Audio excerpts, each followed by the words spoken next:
Estamos iniciando mais uma edição do programa 4 Ases, programa semanal onde você fica sabendo um pouco mais sobre o noticiário que você está acompanhando no seu dia a dia. E com 4 temas fortes novamente, parece que em alguns setores aí não dão descanso para nós, né? Então, sempre tem algo quente cozinhando aí para a gente abordar por aqui. No programa de hoje, nós vamos ter o Humberto Casagrande, que vai contar para nós que foi oferecida uma solução lá atrás para essa questão que nós estamos todos enfrentando hoje, que é a pandemia do coronavírus. Foi oferecida e foi negada. Ele vai contar essa história aqui daqui a pouquinho. O Moisés Rabinovici está de olho numa tentativa de reativar aquela negociação para voltar a ter o acordo nuclear com o Irã, um acordo que foi atropelado pelo Donald Trump. Mas enquanto tentam negociar em Viena, Israel está se preocupando em atrapalhar essa intenção, porque Israel não quer ver esse acordo voltar a vigorar. Rabinovici, daqui a pouquinho, conta mais sobre isso, está acompanhando isso de perto. Walter Mairovich, o nosso jurista, vai entrar nessa questão toda aí dos cultos, que virou assunto forte novamente lá no Supremo. Toda semana o Supremo nos brinda com uma dessas. E parece que alguém cruzou os fios lá, né? Porque a história não era para negar a ninguém o direito ao culto, ou o que quer que seja, apenas a conveniência de se aglomerar nesse momento para fazer o culto. Mas o Walter vai explicar. E temos o Ibsen Costa Manso, nosso analista político, já que os políticos insistem tanto em começar antes com suas campanhas, o Ibsen vai dar uma olhada nisso, porque parece que a suposta candidatura tentada do senhor Bolsonaro para 2022 está fazendo água, né? Vamos começar com Casagrande e essa proposta, Casagrande. Conta para nós como é que foi isso e o que aconteceu, por favor. Muito bem, essa é uma proposta ainda válida. Ela aconteceu e poderia acontecer nos dias atuais. Acontece que o Brasil gosta muito de uma dicotomia, né? Então, prevalece aquilo, ou ficamos todos em casa e o Brasil quebra por não trabalhar, ou ficamos todos em lockdown e aí não temos outra alternativa. Em julho do ano passado, nós fizemos uma proposta ao governo que seria fundamentalmente o seguinte: seriam emitidos 600 bilhões de reais num título público denominado Corona Bond. Por quê? Porque nós não precisamos pagar à vista de uma vez só por esse problema que caiu na nossa cabeça. Então, se você fizesse uma emissão de 600 bilhões para pagar em 30 anos, com juros de IPCA mais 2,5%, esse problema seria apartado das contas normais do governo e você conseguiria financiar este problema. No mês de setembro, nós poderíamos deixar todo mundo em casa, um mês dentro de casa, testaríamos todos os doentes, trataríamos deles, e por um mês as pessoas ficariam em casa, mas ganhando aquilo que elas ganham normalmente, e seriam bancados por esses 600 bilhões. Então, essa ideia era uma forma de você, porque nós estamos numa situação de guerra, ela foi inspirada, inclusive, na época da Segunda Guerra Mundial. Existe, inclusive, um livro, que é uma tese de um procurador, Leonardo Montagnoli, que mostra, nós vamos apresentar aí na tela, a capa deste livro, mostra como foram as emissões dos bondes nos Estados Unidos. No momento de guerra, os Estados Unidos fez 9 emissões de bondes.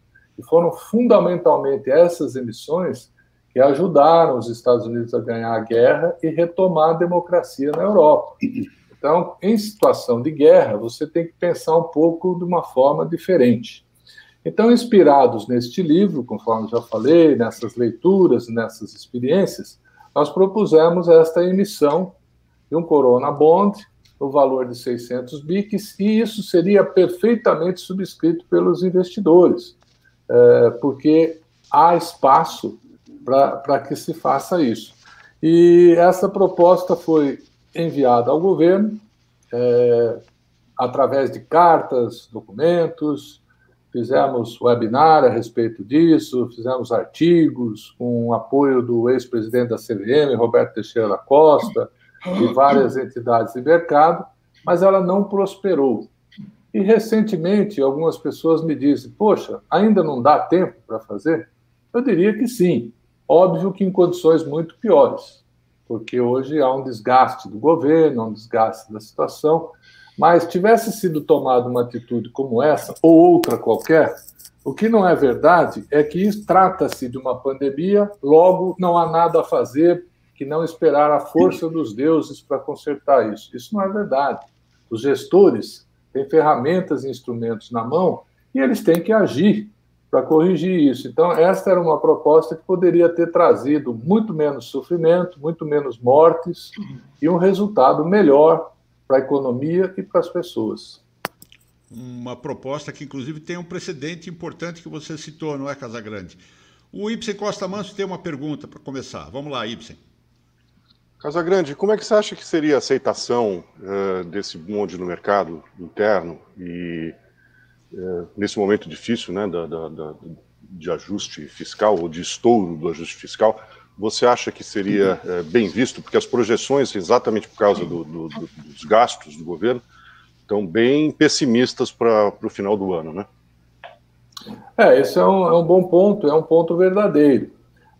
Acontece que esse endividamento ele já está acontecendo. Então, as pessoas do mercado, algumas poucas que eu conversei que não foram totalmente favoráveis, alegam o seguinte: ora, já existem os títulos públicos aí, para que mais um? Nós já estamos nos dividando nos títulos públicos antigos. O grande mérito desse seria apartar o problema. E isso não é pouco, dá uma transparência maior para a dívida pública. E você, então, teria um crescimento, sim, da dívida pública, porque é inevitável, mas a primeira virtude é que nós estaríamos captando há 30 anos. Né? Embora existam títulos públicos para 2040, 2050, a negociação é pequena. Né? Então, não existe muitos títulos públicos de longo prazo colocados, embora eles existam. Então, a gente estaria alongando os prazos, trabalhando com uma taxa de juros bastante razoável, e deixando nas contas públicas bastante transparente. Olha, esse endividamento aqui é do corona e esse aqui é da gestão do país. Então, a crítica que poderia se fazer é que não seria necessário mais um título para se endividar. Poderia se endividar com os títulos já existentes e a resposta é essa que eu coloquei, que há uma maior transparência. Agora, quanto à atratividade, ela é muito grande, porque existe um banho de liquidez no mundo hoje, tanto no Brasil quanto lá fora. Existe bastante recursos, a taxa de juros hoje é negativa, né? Ou seja, a taxa de juros é menor que a inflação. Quando isso ocorre, a gente diz que a taxa de juros é negativa, você recebe menos do que a inflação. E com uma taxa de juros real de 2,5% por 30 anos, risco Brasil, esse título seria muito bem aceito no mercado. E, para se ter uma ideia, o Brasil tem mais ou menos 6 tri de reais de fundos aplicados. Nós estaríamos propondo emitir 600 bi, ou seja, seria 10% do que os fundos têm. Se cada carteira de fundo, todo mundo teria interesse em comprar esses títulos, porque todo mundo vai se beneficiar na medida em que a pandemia é sanada mais rapidamente. Ponto muito interessante, Casagrande. Você sabe que tem países aí oferecendo títulos a juro negativo hoje, né? Quer dizer, não está fácil a brincadeira. Qualquer coisa que dê um retorno melhor vai chamar atenção. Walter Maierovitch, você tem uma pergunta aí do lado jurídico dessa questão. Eu gostaria também de dizer e de informar que esse artigo que o Casagrande falou está no Correio Brasiliense, está publicado no Correio Brasiliense. Quem quiser é só acessar o site do Correio Brasiliense. Agora, Casagrande, eu sei também que você cuidou, verificou se existiam alguns obstáculos jurídicos. Duas coisas, você encontrou algum? E, a segundo ponto, se não encontrou nenhum, você acertou com os russos, ou melhor, com o Gilmar Mendes? Bom, fizemos sim um estudo, claro, e, na verdade, não são obstáculos, são medidas que precisam ser tomadas. Por exemplo, se o aumento de endividamento precisa ser autorizado pelo Congresso Nacional, o Banco Central tem que tomar providência, permitir que as carteiras de fundos e de bancos tenham esse título, enfim, os fundos de previdência privada. Não existe, Walter, um grande obstáculo nisso. Juridicamente, teríamos algumas tarefas a cumprir, mas não há nenhum impedimento, até porque isso se enquadraria na mesma legislação dos títulos públicos. Nós temos hoje LTN, NTNB, e passaríamos a ter o Corona Bond também, que seria uma boa sinalização para o mercado. Então, não vimos, inclusive, um pequeno grupo que analisou isso comigo, tinha também advogados que olharam e viram, e não há nenhum obstáculo maior para que isso fosse feito. Então o pessoal do posto Ipiranga está dormindo. Pois é, a gente tentou levar, né? Foi colocado lá com ofício, com várias colocações. Infelizmente, não foi aberta sequer uma conversação sobre o assunto para aprofundar um pouco, tirar mais dúvidas e fazer coisas desse tipo. Ficou no âmbito de uma proposta privada do mercado para o governo que não foi acolhida para estudos. Uma pena. No plano internacional, para fechar o bloco, Moisés Rabinovici. Bom, Casagrande, até agora você falou do fundo em termos de internos, mercado interno, governo. Qual seria a reação internacional? Olha, Rabino, acho que seria muito boa também. Você teria pagamento do juro real, como eu falei, de 2,5%. Isso é um juro muito forte para países desenvolvidos e também seria bem visto na medida em que nós estaríamos disciplinando, ordenando e dando transparência para as contas públicas. Porque hoje o dinheiro que se gasta com o Covid, com as vacinas, com as coisas, vai lá e se mistura, né? Amanhã, depois, ninguém consegue mais enxergar o que está lá dentro, se foi aumento dado para funcionário público, se foi algum item de corrupção ou se foi alguma coisa virtuosa do Corona Bond, né? Toda essa discussão que está do orçamento no Congresso hoje, tudo isso poderia ser evitado. Então, o investidor estrangeiro, respondendo a sua pergunta, ele gosta muito dessa transparência, vê no Brasil essa oportunidade, e particularmente países como a China, que tem muito interesse aqui, e fundos soberanos de vários países teriam interesse em comprar esses bonds. Fundos soberanos são aqueles recursos do próprio país, né, que sobra dinheiro em alguns países, eles montam um fundo de investimento para sair investindo aí pelo mundo, acredite se quiser, né? O mais famoso deles é o da Noruega, que tem um patrimônio enorme, fantástico. Então, com um pouquinho de política e de meio ambiente, mostrar o apelo de combater o coronavírus num país como o Brasil, que é grande e afeta o resto do mundo também. Enquanto tiver gente doente no Brasil, o mundo não estará seguro. Então, se você juntar todos esses itens, eu acho que existiria assim, uma grande atratividade. E o resumo dessa ópera é o seguinte: dá para fazer coisa diferente? Dá. Dá para tentar trazer menos sofrimento para o povo? Dá. Só não dá para evitar que tivesse acontecido o coronavírus, porque isso vem de uma força maior. Mas, enfim, ainda dá tempo, né, como disse, mas está mais difícil. Cada dia que passa, fica mais difícil. É importante as pessoas saberem que existem alternativas importantes, bem pensadas, mas, infelizmente, por enquanto, postas de lado, né, Casagrande? Nós vamos ao intervalo. Na sequência, vamos falar de acordo nuclear com o Irã, que está sendo feita uma tentativa de retomá-lo, mas com atrapalhações. Voltamos já já. Ah, que falta que faz poder se aglomerar em meio a tantos livros, folheando cada exemplar, sentindo o cheiro do papel, até que chega a melhor parte, decidir quais deles levaremos para casa. Mas, enquanto isso é impossível, vamos nos encontrar virtualmente na terceira Feira do Livro da Unesp, que vai de 5 a 11 de abril e terá a presença de quase 200 editoras e selos, com descontos de no mínimo 50%. Como é tudo online, você terá a chance de comprar de qualquer lugar do Brasil. Visite nosso site e veja as editoras confirmadas. Pode demorar um pouco, mas sabemos que não tem tempestade que dure para sempre. Muito em breve, quando tudo isso passar, nós nos encontraremos pessoalmente. Enquanto isso, Proteja a si e a quem você ama. Vamos superar este momento, juntos.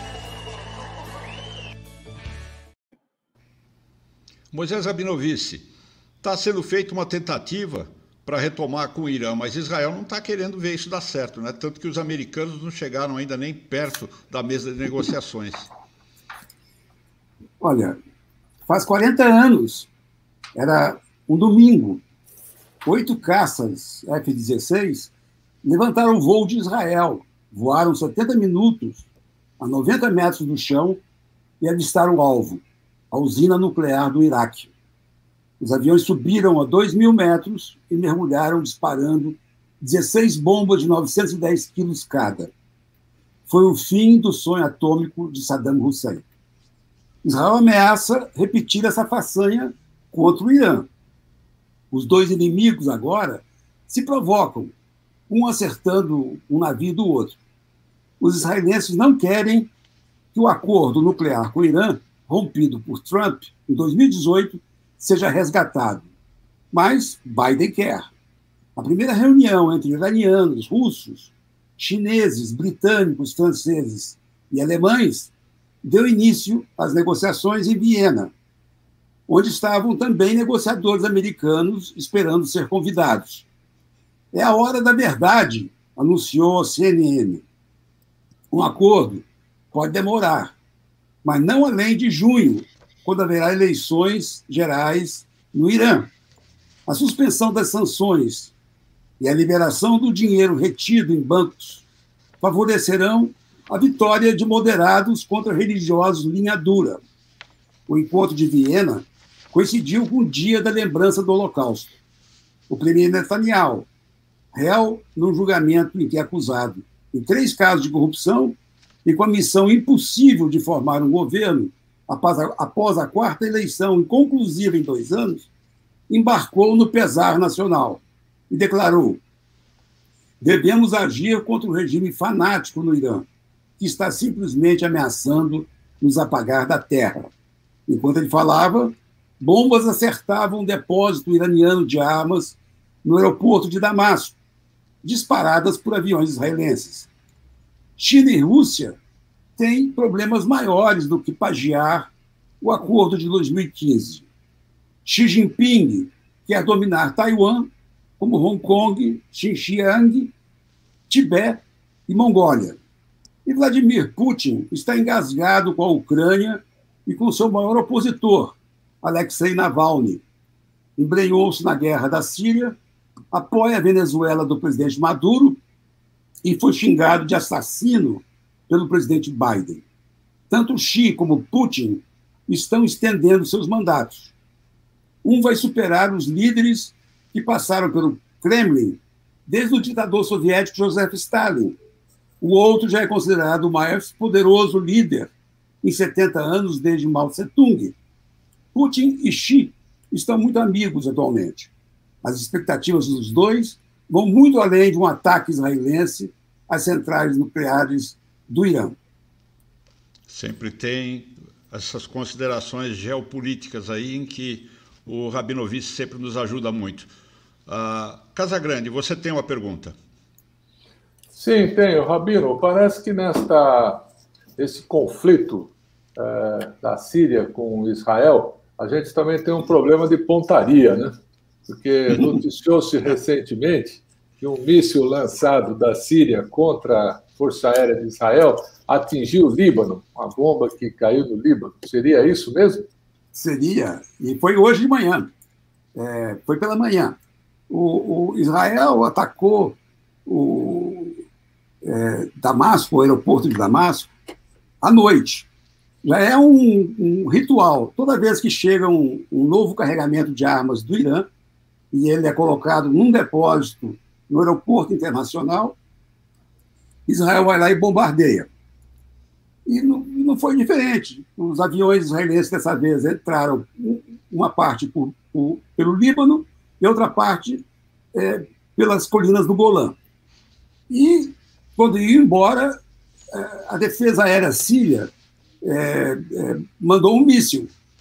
E não acertou nenhum avião, mas hoje de manhã é que se soube que ele acertou uma pequena cidade libanesa chamada Hula, a noroeste de outra cidade israelense chamada Kiryat Shimona, na fronteira com o Líbano.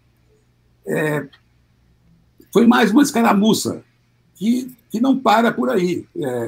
Israel não deixa o Irã se armar dentro da Síria, e agora mais ainda, porque quer provocar mesmo, e tem essa nova guerra marítima. Né? O navio iraniano estava no Mar Vermelho, há 3 anos ancorado, e Israel colocou nele uma mina magnética, depois que o Irã também acertou um navio israelense de carga que atravessava pelo Estreito de Bab el-Mandeb. A última foto mostrada aí é daquela cidadezinha libanesa, né? Que foi atingida, exatamente. E você mencionou Kiryat Shimona, que ficou famosa porque é perto da divisa, né? Choviam bombas lá, né? Com muita frequência. Kiryat Shimona fica na fronteira. Uhum. E me lembra uma situação estranha, porque no Oriente Médio muitas informações vêm pelo rádio. O rádio é muito ágil. Então, sentado em Kiryat Shimona e tomando uma laranjada, um suco laranja, cantavam os passarinhos numa árvore, eu estava voltando do fronte libanês, eu liguei a rádio Monte Carlo, que era do Catar, e noticiado em francês, e lá, então, vinha a descrição de uma violenta batalha na cidade em que eu estava, e não tinha absolutamente nada, o que nos leva ao velho ditado que, quando começa uma guerra, a primeira vítima é a verdade.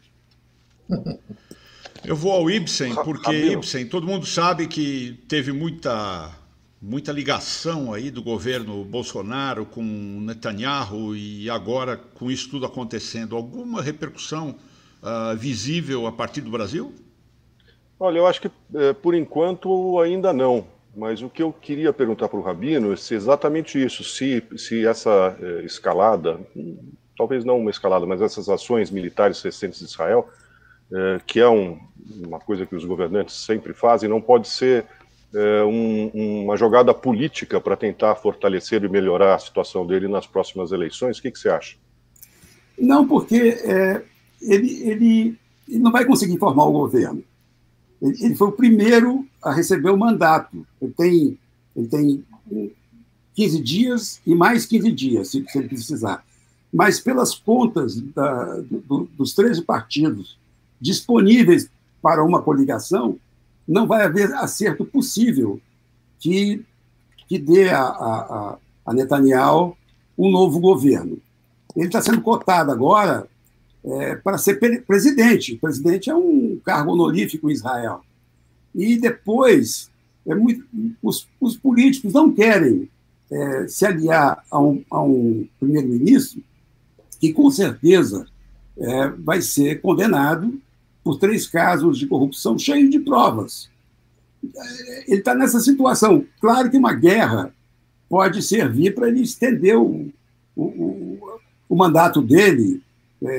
Não será possível que os outros partidos comecem negociações de coligação. Mas se ele começar a ir por esse caminho, se a provocação ao Irã significar também uma tentativa de guerra para distrair os israelenses, ele é na mesma hora cortado. Ok, Moisés Rabinovich, obrigado por essa panorâmica, né? E vamos acompanhar, porque, afinal de contas, esse é um acordo importante para o mundo, né?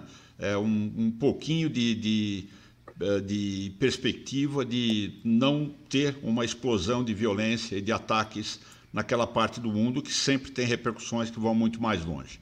E vamos a mais um intervalo. Oi, diga. Tem mais uma coisa, se você me permite. Hoje, claro, o Joe Biden resolveu reativar a ajuda que era dada pelos palestinos e que o Trump cortou. Então, veja você, o Biden está querendo resgatar um tratado que o Trump rompeu, e restabeleceu a ajuda econômica que os Estados Unidos sempre deram aos palestinos. Israel não gosta nada disso. Mudou de água para o vinho a administração americana em relação a Israel. Antes era Trump topando tudo que Israel quisesse.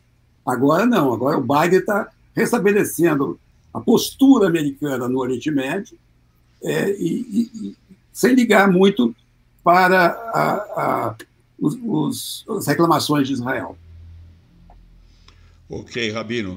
Depois do intervalo, o voto do ministro Cássio, com K, que deve ser vencido no Supremo, né, sobre cultos abertos. Vamos acompanhar com Walter Maierovitch depois do intervalo.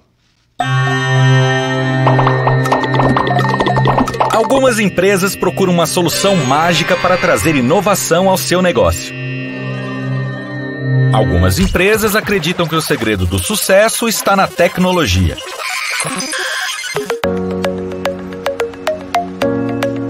Mas as empresas mais competitivas e modernas sabem que o melhor investimento são os jovens talentos.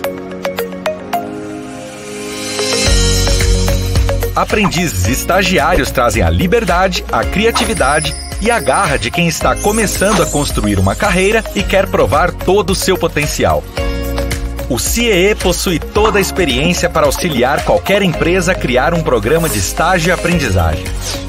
Qualquer empresa mesmo. Entre em contato agora com o CIEE e dê um upgrade no seu negócio. CIEE, transformando vidas, construindo futuro. Hora de tratar do Supremo. O Supremo não nos abandona. Toda semana tem alguma coisa com o Supremo. Walter Fanganello Maierovitch. Essa interpretação foi acidental ou foi intencional? Olha, Demar, vamos começar lembrando que o Supremo foi, nesta semana, afetado pelas trevas, pelo obscurantismo, aquele da baixa Idade Média. Mas recebeu, felizmente, ventos iluministas provenientes do século XVIII, chamado o Século das Luzes. Tudo aconteceu em razão do exame da ação que objetiva a declaração de inconstitucionalidade do decreto do governador paulista João Dória. O decreto que, por tempo determinado, atenção, determinado, em razão do pico da pandemia, proíbe a abertura de templos religiosos. Ficou a impressão de o Savonarola ter se manifestado diversas vezes no Supremo, e até nas sustentações e pelas bocas dos advogado-geral da União, o André Mendonça, e do procurador-geral da República, o Augusto Aras. Ambos os dois, candidatos a uma vaga no Supremo e em busca de apoio dos evangélicos. A propósito de tudo isso, o ministro Gilmar Mendes, que é o relator, considerou o André Mendonça, o redivivo Savonarola, um desatinado, aspas, vindo de Marte. E teve até, nessa confusão toda, um advogado que finalizou a sustentação oral que ele fez com um preito de misericórdia aos ministros do Supremo. Disse ele numa imitação de Cristo, aspas, perdoai, ó Pai, pois eles, ministros do Supremo, não sabem o que estão fazendo. Além do Mendonça, outro esculhambado pelo Gilmar Mendes foi o procurador Aras. O Gilmar o tratou como um chicaneiro processual.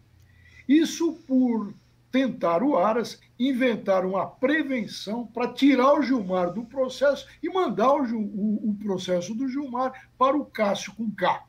É que o ministro Cássio tinha dado uma liminar para a reabertura dos templos, atenção, em todo o território nacional. Como frisou o ministro Gilmar, o seu colega Cássio foi longe demais, pois o pedido feito ao Supremo, e que foi examinado pelo Cássio, era limitado a pouquíssimas cidades brasileiras.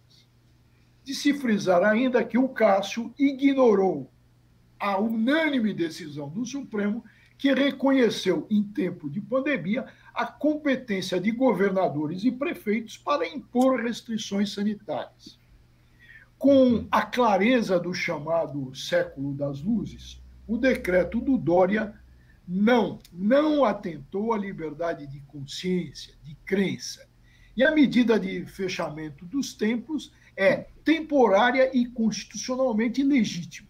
E o decreto do Dória porta razoabilidade, pois foi editado em momento de difusão descontrolada do vírus, de alta mortalidade, de UTIs lotadas e de oxigênio terminando. Para arrematar, um comentário à Constituição, o eminente professor Manuel Gonçalves Ferreira Filho, no Largo de São Francisco, ensina que, aspas, a liberdade de culto religioso é garantida pela Constituição, bem como os locais do seu exercício e as liturgias. Isso na forma determinada pela legislação. Portanto, as restrições impostas aos templos por decretos de governadores e prefeitos são legítimas constitucionalmente. Eles podem fazer isso. Num pano rápido, são enviesadas, tortas, canhestas as interpretações dos savonarolas do século XXI, em especial os que disputam a cadeira que vai vagar no Supremo. Ibsen Costa Manso, você tem uma pergunta. O Walter, você abordou muito bem, muito lúcido, muito claro, como sempre, mas existem os interesses, como você disse, políticos por trás disso, né? As igrejas e os partidos são bons negócios mesmo na pandemia, pelo visto, né? E tem essa questão dos partidos ligados à igreja evangélica, né? A bancada evangélica no Congresso. Então, fica essa disputa agora vista no Supremo, inclusive, porque o presidente Bolsonaro também prometeu nomear, desta vez, um evangélico para essa vaga, né? E o terrivelmente evangélico, que é o ministro André Mendonça, se deu muito mal, mostrou um obscurantismo da baixa Idade Média, como eu falei, e parece que perdeu pontos. Por outro lado, o Aras está tentando, ele que não é evangélico, está tentando fazer tudo para se mostrar agradável, palatável aos evangélicos. Isso tudo é muito triste, porque cadeira no Supremo, como dizia um antigo ministro, não se postula. Cadeira no Supremo se é convidado. E quem disse isso me parece ter sido o ministro Costa Manso. Humberto Casagrande, a repercussão desse tipo de discussão na forma como está sendo conduzida não pode ser boa para o mundo dos negócios, né? Não é, de forma alguma, porque mostra claramente a ausência de uma agenda, né, de prioridades. Quando o país se dispõe a discutir questões como esta, num momento como este, então fica passando a imagem daquele filme do Titanic, que quase todos nós assistimos, que o navio estava afundando e o pianista continuava tocando lá como se nada tivesse acontecendo, né? Então, essa imagem que o Brasil passa de pianista do Titanic para o mundo dos negócios e para o exterior é uma coisa muito ruim, porque esse seria um momento de nós estarmos discutindo outro tipo de prioridade. E ainda que houvesse discussão desse tipo, elas deveriam ser muito mais céleres, tomar muito menos tempo e serem muito mais diretas e objetivas. Então, isso passa a ser a grande prioridade, né, no Brasil, quando a gente deveria discutir outra coisa. E inverte as agendas, inverte os problemas. Esse eu acho que é mais um problema que forma esse ambiente hostil ao mundo dos negócios.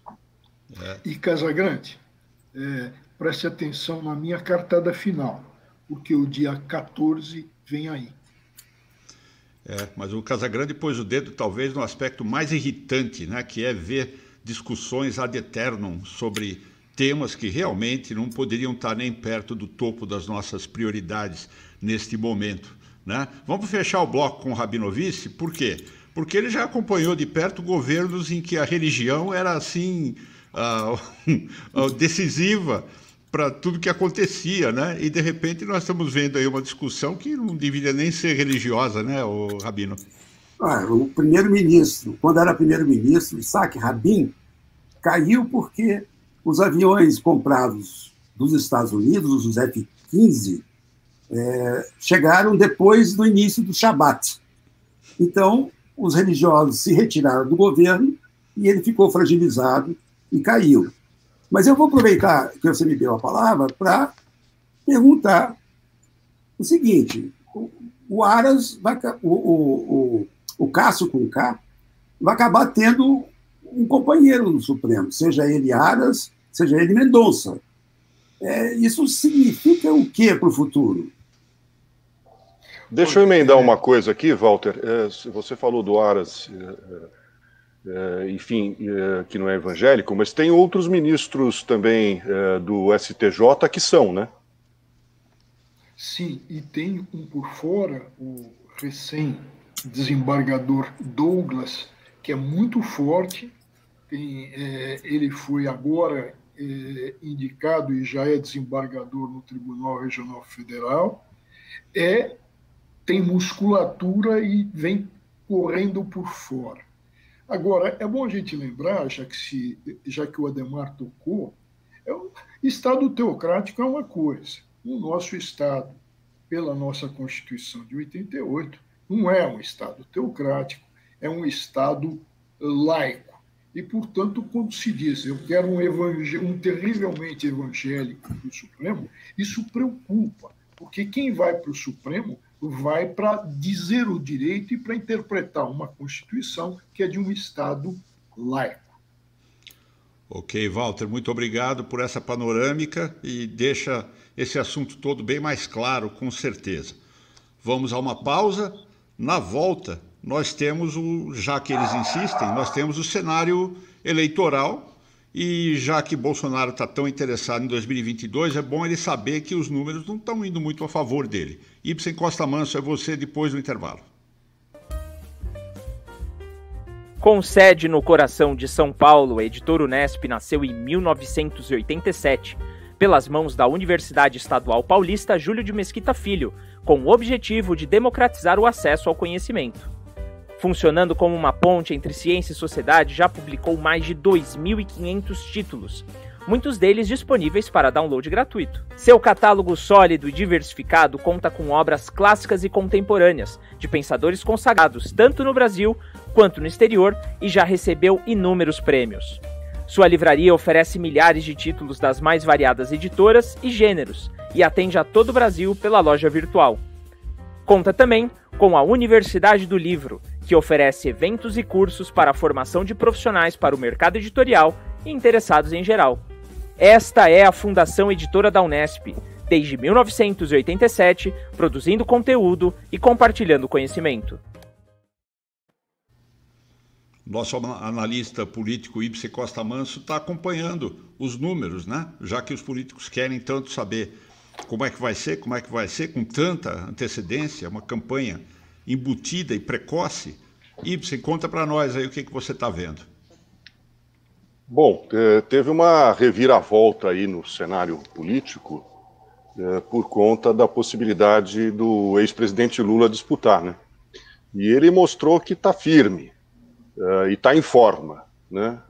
Aos 75 anos de idade. Ele deu uma entrevista de 1h30 para o jornalista Reinaldo Azevedo, e foi quase um comício, a partir da postura dele, né, o tempo inteiro em pé.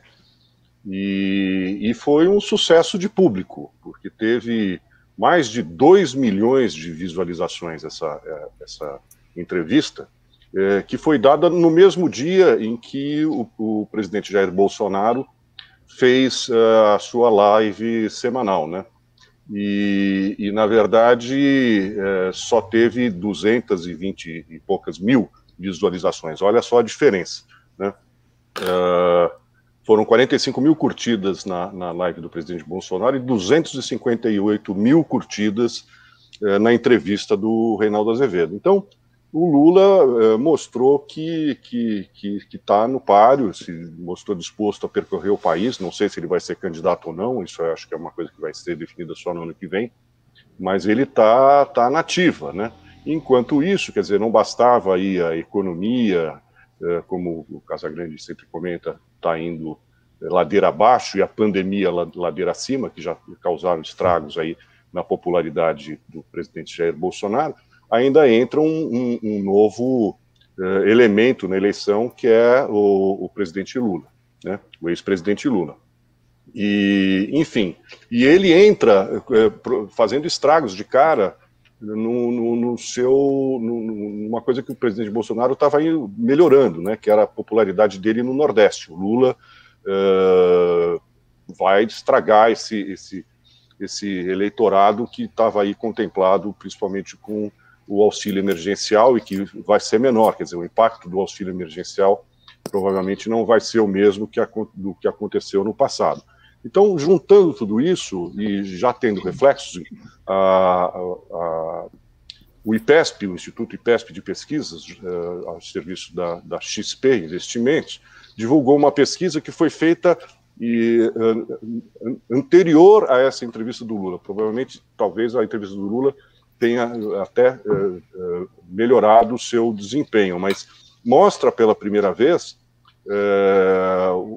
numericamente, eles estão empatados nas simulações, mostra o presidente Lula empatado com Jair Bolsonaro e numericamente à frente no segundo turno, como a gente vai ver. Essa aí é a pesquisa chamada espontânea, né, que é quando o Instituto não mostra aquele cartão com os nomes dos candidatos. O presidente Jair Bolsonaro vem estável e está aí nos 24%, mas notem que o ex-presidente Lula subiu de fevereiro para cá de 5% para 21%.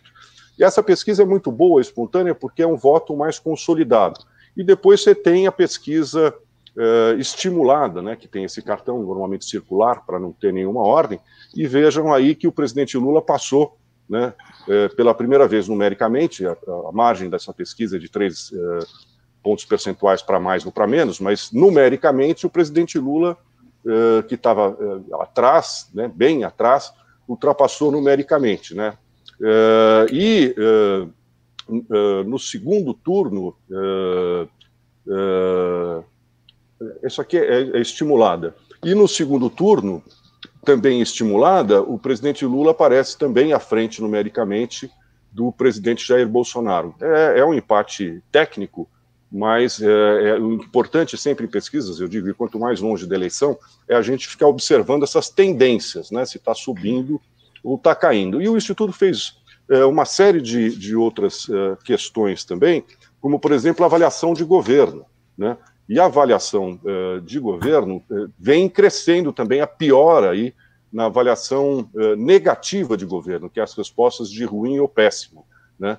Chegou a bater aí 48%. Né? Na avaliação especificamente do presidente Jair Bolsonaro, né, na forma como ele administra o país, também é uma tendência de queda, que é o próximo gráfico aí, e inclusive um número recorde aí, 60% desaprovam a maneira do presidente administrar. E também aí a avaliação que se faz da economia também é muito ruim, quer dizer, isso é fundamental, né, para o sucesso de uma tentativa de reeleição. Vocês vejam que 65% dos entrevistados responderam que a economia, no momento, está no caminho errado, ou seja, isso aí tem uma inferência de que a forma do governo conduzir a economia, independentemente da pandemia e tal, está errada. E nesse percentual, o que é importante observar é que uma parte daqueles que apoiam o presidente Bolsonaro estão desaprovando, né, a condução dele na economia. E, por fim, também está muito ruim a avaliação do presidente Jair Bolsonaro no que tange ao combate ao coronavírus. Ou seja, em resumo, ainda é cedo, mas o que se pergunta é se o presidente Bolsonaro vai ser aquilo que em política a gente chama de pato manco, ou seja, vai continuar com uma imagem negativa até o ano que vem, ou se eventualmente a pandemia for controlada e a economia melhorar, ele se recupera e se torna mais viável a sua reeleição. Vamos ter que esperar. Uma coisa importante que me chamou muita atenção nessa pesquisa também é que nas simulações aí de segundo turno com outros candidatos, o presidente Jair Bolsonaro, que é uma péssima notícia para ele, aparece empatado com o Ciro Gomes em 38% e empatado com o ex-juiz Sérgio Moro, que também não sei se vai ser candidato, em 30%. Ou seja, as coisas não estão andando muito bem. Pois é, tudo muito precoce, mas é o que eles querem, né? Humberto Casagrande, a sua pergunta. Opa, microfone. Ok. Ibsen, eu continuo vendo esse mundo da política e da judiciário totalmente alheio à agenda, é uma coisa que seria tragicômica, assim, porque você vê um mundo real onde estão sendo necessárias uma série de providências e de coisas, e daí você vê um mundo artificial em que as conversas são outras, né? Como disse o ministro do Supremo recentemente, parece que as pessoas são de Marte e aqui são da Terra. Então, a pergunta é, existe alguma chance dessas duas linhas se cruzarem num determinado momento? Ou seja, os interesses do país, a fragilidade da economia, se cruzar com essa agenda dos políticos e dos juristas? Dos juristas, eu repasso a pergunta para o Walter, mas na política, eu acho que esse mês de abril, por tudo que está se vendo aí, vai ser o pico da pandemia, né? O problema é que sempre o mês seguinte tem sido o pico. Espero que seja realmente o pico e que a campanha de vacinação surta efeito e comece a haver um certo controle. Mas eu acho que isso, de certa forma, sensibiliza o Congresso para algumas medidas, né? Vamos ver, já estava aí com uma expectativa de que a reforma tributária andasse, né, reforma administrativa, e de repente tudo isso parou, né, Casagrande? Essas últimas 2, 3 semanas no Congresso tem sido de muita paralisia, né? Isso que eu me refiro. Vamos ver se daqui para frente, né, e principalmente se essa pandemia for realmente controlada, os especialistas dizem que o segundo semestre pode ter uma aceleração rápida da economia, né? Mas como tem sido cada vez mais surpreendente e triste o desenvolvimento da pandemia no Brasil, vamos aguardar para ver. Eu espero que o Congresso se sensibilize, porque o país está arrumando. Eu lembro que o Gilmir Betting dizia que o Brasil era maior que o buraco, né? O problema é que o buraco está crescendo e o Brasil encolhendo, uma hora encaixa, né? Vamos fechar o bloco com o Walter Maierovitch e daqui a pouquinho, cartada final dos 4 ases. Walter, você primeiro. Ibsen, você que conhece como ninguém os bastidores, como é que está essa terceira via? Ela está ganhando musculatura?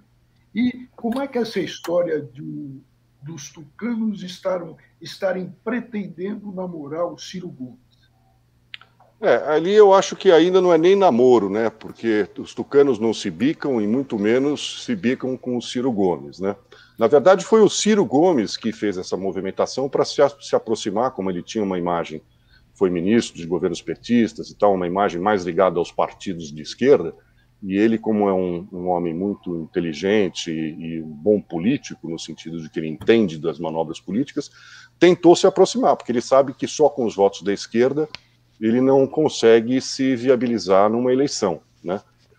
Então ele se aproximou desses partidos de centro, os partidos de esquerda ficaram fora, né? Inclusive o ex-presidente Lula criticou bastante esse movimento, e pelo que se vê das conversas de bastidores, como você falou, e das análises das pesquisas, por enquanto esse centro, ainda uma terceira via, ainda não se estabeleceu, ainda está mais para um segundo turno entre provavelmente o candidato do PT e o presidente Jair Bolsonaro, que afinal de contas pode estar ruim, mas tem a caneta do governo na mão e, portanto, já sai de cara com uma certa força para estar no segundo turno. Acho que tudo pode acontecer na política, cada dia é um dia, Mas eu acho muito difícil que ele não esteja no segundo turno. Mas vamos esperar até lá para ver. E essa outra historinha de bastidores, no sentido de que sairia a chapa Ciro presidente e Lula vice, como aconteceu na Argentina. Falta combinar com o PT, né? Agora, o presidente Lula é muito pragmático, mas, no entanto, ele tem mais votos. Sempre quando surgem essas questões de quem é que vai ser cabeça de chapa, é assim, qual é o partido mais forte, quem é que está melhor nas pesquisas? Se bem que está muito longe ainda para a gente ver isso. Eu acho muito, muito difícil que o PT abra mão da cabeça de chapa numa coligação com Ciro Gomes ou com qualquer outro candidato. Mas vamos ver quem é que vai estar melhor na foto aí de 2022, né? Obrigado, Ibsen. E sempre vale lembrar que Ciro Gomes, que já saltitou por muitos partidos, já foi tucano. Vamos às cartadas finais?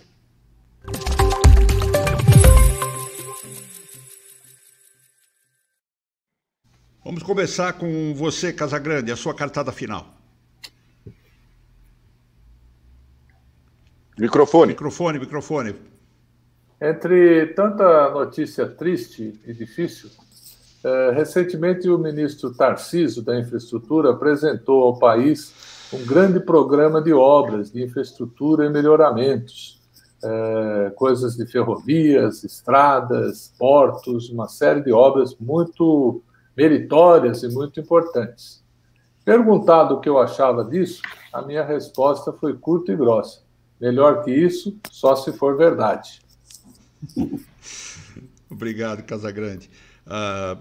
Vamos ao Moisés Rabinovici, cartada final com você. A minha cartada é uma aposta. O presidente turco, Recep Erdogan, quer um lugar na União Europeia. E recebeu, durante a semana, a presidente da Comissão Europeia, em Ankara. Mas não deu lugar para ela. Ela ficou em pé enquanto o subalterno dela sentou-se ao lado de Erdogan. E aí a minha cartada é a seguinte, minha aposta. Será que Erdogan vai conseguir um lugar na União Europeia? Agindo assim, um pouco difícil, né, Rabino? Cartada final para você, Walter Mairovich. Olha, os advogados de Lula querem efeito, atenção, extensivo da decisão que reconheceu a parcialidade do juiz Moro e anulou o processo do triplex do Guarujá. Eles querem que essa decisão saia do triplex do Guarujá e alcance também o sítio de Atibaia e um terreno onde seria construída a sede do Instituto Lula. Pela lei processual, quer dizer, à luz da lei, pode-se sim dar efeito extensivo ao habeas corpus, mas desde que as situações jurídicas sejam semelhantes, iguais. Dizem as más línguas dos bastidores que a ministra Carmen Lúcia já começou a tremer. Pois é, e pelo jeito nada existiu, foi tudo um sonho. É isso mesmo. Estamos encerrando aqui a edição desta semana do programa Quatro Ases. Opa! E a minha cartada final?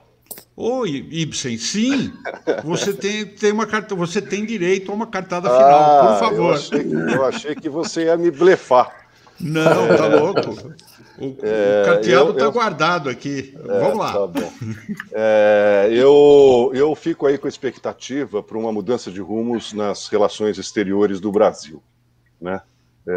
O ministro Carlos França já demonstrou no seu discurso, pelo menos no discurso, que pretende voltar aí a uma diplomacia mais de multilateral e de respeito a instituições estrangeiras como a OMS, e já há nos bastidores uma manobra aí para tentar se aproximar dos países, da China, dos fornecedores de vacinas e tal, e um diálogo melhor. Quer dizer, o próprio Marcelo Queiroga já está fazendo esse jogo nos bastidores, diplomatas do Itamaraty, o ministro Paulo Guedes. Então vamos esperar aí para ver se isso sai do discurso e se cria efeitos práticos aí numa melhoria das nossas relações internacionais. Beleza, Ibsen, está precisando mesmo. Agora sim, estamos encerrando a edição desta semana do programa 4 Ases. Muito obrigado a você que nos acompanha. Não se esqueça que aqui embaixo você pode comentar, você pode compartilhar, você pode nos mandar suas impressões. Para nós, super útil, muito bom. Temos recebido esses comentários mais por e-mail, mas você pode usar aqui o YouTube e as redes digitais, as redes sociais em que nós estamos presentes, que são todas as principais, né? Facebook, LinkedIn, Twitter e o Instagram. O nosso agradecimento aos nossos apoiadores institucionais, o CIE, sempre conosco, e a Fundação Editora da Universidade Estadual de São Paulo, Júlio de Mesquita Filho, os dois fundamentais para transmitir e disseminar o nosso programa. Muito obrigado a todos, estamos de volta na próxima semana. Até lá.